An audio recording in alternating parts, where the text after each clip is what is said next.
Deleting a design on the XT Pro control panel. Eventually, you're going to have a ton of designs in here. You're going to want to delete some. I'm going to show you the easiest way to delete designs. One at a time, we just select the design and then we hit the trash can and we hit the check mark, and that's going to delete that design. Now, if I want to do more than one at a time, I hit this button here. Right now we see one check mark, but if I hit it one time, now there's 3 check marks, and now I can select multiple designs.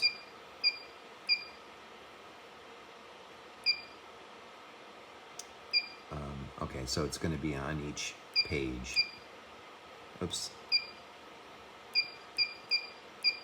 Okay.